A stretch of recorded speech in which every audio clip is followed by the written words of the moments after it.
حضرت سلیمان علیہ السلام کی طرف سے مخلوقات کی دعوت۔ حضرت سلیمان علیہ السلام نے جب دیکھا کہ اللہ نے ان کے لیے دنیا کو وسیع کر دی اور دنیا اس کے ہاتھ میں ہو گئی تو کہنے لگے، اے میرے معبود، اگر مجھے اجازت دے کہ میں تیرے تمام مخلوقات کو پورا سال کھلاؤں گا۔ اللہ تعالیٰ کے پاس وہی بھیجے تو اس پر ہرگز قدرت نہیں رکھتا۔ پھر درخواست کی، یا الہی ایک ہفتہ۔ پھر جواب ملا، پھر بھی قدرت نہیں رکھ سکتا۔ پھر درخواست کی کہ یا الہی ایک دن۔ فرمایا، اس کی بھی قدرت نہیں رکھ سکتا۔ بہرحال اللہ تبارک و تعالی نے ایک دن کی اجازت دے دی تو حضرت سلیمان علیہ السلام نے تمام جنات اور انسان کو حکم دیا کہ وہ تمام کے تمام ان چیزوں کو جو زمین پر حلال ہے لے آؤ، بلکہ بیل، بکری، دمبا وغیرہ، اور ان تمام چیزوں کو جو جنس حیوان میں سے ہی یعنی پرندے وغیرہ۔ جب جنس ان چیزوں کو جمع کر لیا تو اس کے لیے بڑے بڑے دیگچی تیار کی گئی۔ پھر ان جانوروں کو ذبح کیا گیا اور ان کو پکایا گیا، اور ہوا کو حکم دیا گیا کہ کھانے پر چلے تاکہ خراب نہ ہو۔ پھر کھانوں کو جنگل میں پھیلا دیا گیا۔ اس کا طول 1 مہینے کے مسافت کے برابر تھا اور اس کا عرض بھی اتنا ہی تھا۔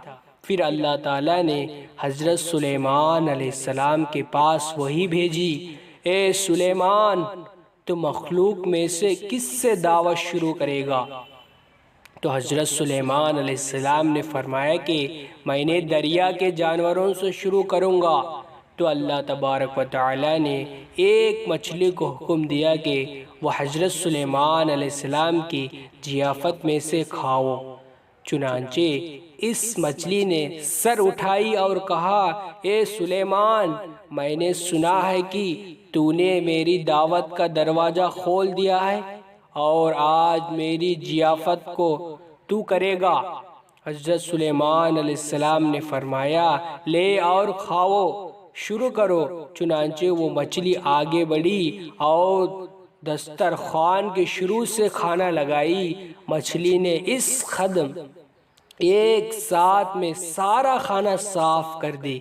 پھر اس مچھلی نے آواز لگائی کہ اے سلیمان، مجھے کھانا کھلاؤ۔ حضرت سلیمان علیہ السلام نے فرمایا کہ تو سارا کھا گئی اور ابھی بھی تیرا پیٹ نہیں بھرا۔ تو مچھلی نے کہا، اس طرح میزبان کا جواب ہوتا ہے مہمان کے لیے۔